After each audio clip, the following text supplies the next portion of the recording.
melantik Yesus menjadi Tuhan. Jadi Konstantin melantik Yesus menjadi Tuhan, yang saat itu sebelumnya Yesus tidak pernah dinyatakan sebagai Tuhan. Dan sampai hari ini pun kalau ibu dan bapak mencermati seluruh Bible, tidak ada satu kalimat pun yang menyatakan Yesus sebagai Tuhan. Dia tidak pernah menyatakan sembahlah aku Tuhanmu. Hal itu tidak pernah terjadi.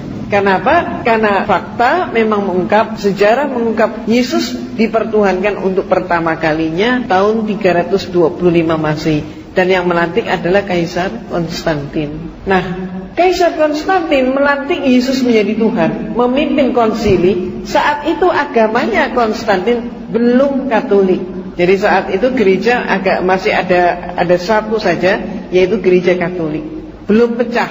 Nanti pada abad pertengahan baru pecah, Katolik pecah menjadi Katolik dan Protestan. Jadi saat itu gereja yang ada hanya Katolik. Konstantin belum Katolik, dia masih politisme paganisme. Ketika terjadi kemelut pada Imperium Romawi, di mana Imperium Romawi hampir mengalami kepunahan, maka mereka pun mencari penyebabnya, para pembesar mencari penyebabnya. Apa penyebabnya? Maka saat itu kekaisaran menengarai penyebabnya adalah berbagai macam sembahan-sembahan yang mereka punyai tidak mampu mempersatukan bangsa Romawi. Jadi artinya agama mereka yang ada dianggap tidak kondusif. Maka kemudian Kaisar Romawi menerima masukan, karena dia pun sendiri telah melantik Yesus sebagai Tuhan. Dia menganggap keterangan-keterangan dari Paulus, anak buah Paulus, mengatakan ini ada sebuah agama yang mampu mempersatukan rakyat. Maka kemudian dari situlah Konstantin tertarik dengan Katolik untuk menyederhanakan Tuhan-Tuhan mereka yang berpuluh-puluh itu tadi. Termasuk misalnya yang Bapak Ibu kenal dan yang tidak asing dalam kehidupan orang-orang Romawi maupun di dalam pergaulan sehari-hari. Kita kenal nama adalah Dewa Zeus yang dianggap sebagai Dewa Bapak. Bapak Ibu juga kenal istilah Dewi Jupiter, Aurora, Venus, maupun juga yang lain. Termasuk Bapak Ibu juga kenal dari film televisi atau film-film lain, Hercules termasuk itu. Termasuk Xena termasuk itu.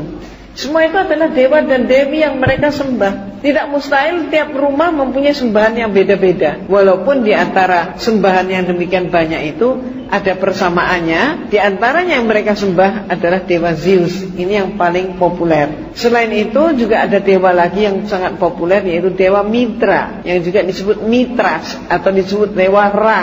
Ini sama. Yaitu apa? Yaitu Dewa Matahari. Mereka beranggapan bahwa matahari ini adalah sesuatu yang sangat penting, dan mereka ketakutan kalau sampai matahari tidak terbit. Maka mereka menyembah matahari, yang lahirnya oleh mereka ditempatkan setiap kali titik balik matahari.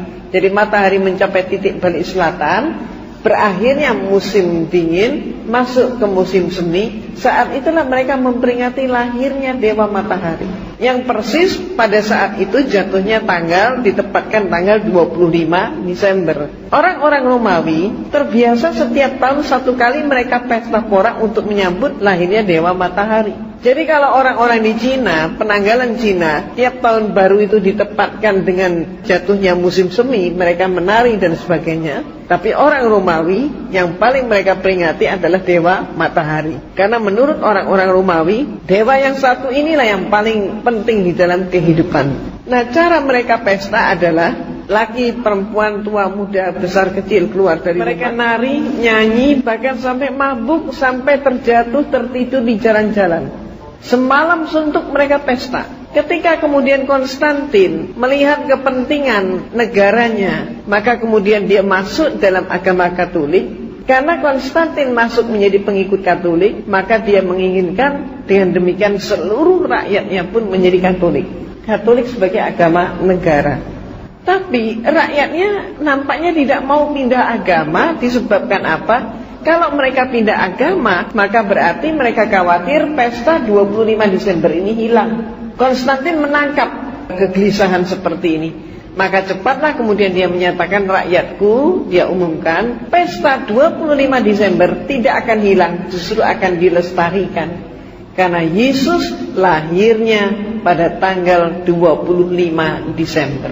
Karena Yesus lahirnya 25 Desember menurut Konstantin, Maka rakyatnya berpikir lebih jauh lagi. Oh, kalau begitu Yesus adalah anaknya Dewa Matahari. Ini oleh mereka diiyakan juga. Iya, betul katanya. Maka berbondong-bondonglah seluruh rakyat Romawi masuk ke agama Katolik. Ini sejarahnya. Maka sejak saat itu pula, maka seluruh patung-patung Dewa Matahari diubah namanya menjadi patung Yesus. Demikian pula kalau bapak-bapak ibu-ibu cermati itu di patung-patung itu kan seringkali ada bulatan di belakang kepala. Itu simbol apa itu sebenarnya? Simbol Dewa Matahari. Simbolnya matahari. Di salib itu, di belakang kepala salib itu kan juga ada bulatan atau kadang ada sinar, kan begitu. Sinar atau bulatan apa? Matahari. Nah, sejak saat itulah dipakai. Nah, kemudian ibu dan bapak yang dirahmati oleh Allah, pada saat bulan-bulan ini pun, hari-hari ini pun, bapak dan ibu sudah mulai melihat di berbagai mall, di toko-toko, di gedung-gedung, mereka pakai pohon cemara. Kemudian hiasannya bagus sekali, betul kan? Menarik sekali. Ada kemudian pakai pohon cemara penuh dengan salju. Terus kemudian ada kandang domba, ada palungannya, di situ Yesus lahir. Ada lagi yang dengan memperagakan gua, Yesus lahir di dalam gua. Jadi sebetulnya yang mana yang benar? Yesus lahir di bawahnya pohon cemara, atau lahirnya di kandang domba, atau lahirnya di dalam goa? Yang benar yang mana? Belum lagi nanti ada hiasan Sinterklas, pakai kijang kencana itu kan. Jadi yang mana ini yang benar? Nah, ternyata ibu-ibu dan bapak-bapak yang dirahmati oleh Allah, di dalam Bible, di dalam kitab suci mereka, di situ ada 4 buah Injil di dalamnya, yaitu karangan Matius, Markus, Lukas, Yohanes. Yang memuat peristiwa tentang lahirnya Yesus hanya ada 2 Injil, yaitu Matius dan Lukas. Di dalam buku saya pun saya kutip dengan persis seksama apa kata Matius dan apa kata Lukas. Maka menurut informasi mereka, Matius dan Lukas yang sama-sama menyatakan mendapatkan firman Tuhan, sama-sama menyampaikan firman Tuhan, tapi banyak yang kontradiksi. Kontradiksinya antara lain, yang satu menyatakan Yesus lahirnya di zaman Kaisar Agustus, yang satu menyatakan Yesus lahirnya di dalam pemerintahan Herodes Agung. Konsekuensinya berarti perbedaan pendapat di antara mereka ini berarti mempengaruhi penentuan tahun 1 Masehi sebagai tahun kelahiran Nabi Isa. Dengan arti kata lain, tahun Masehi yang sekarang ini dipakai oleh umat manusia di dunia ini, termasuk kita juga pakai, yang katanya sekarang adalah tahun 2003 Masehi, ternyata salah hitung. Jadi Dionysius lah saat itu yang diperintahkan untuk membuat penanggalan, ternyata salah ngitung.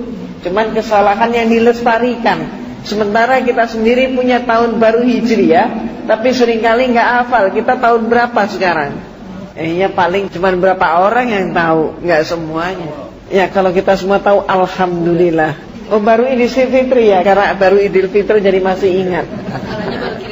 Karena baru kirim kartu ya, alhamdulillah. Nah, ibu-ibu dan bapak-bapak yang dirahmati oleh Allah, ada hal yang sama juga informasi Lukas dan informasi Matius.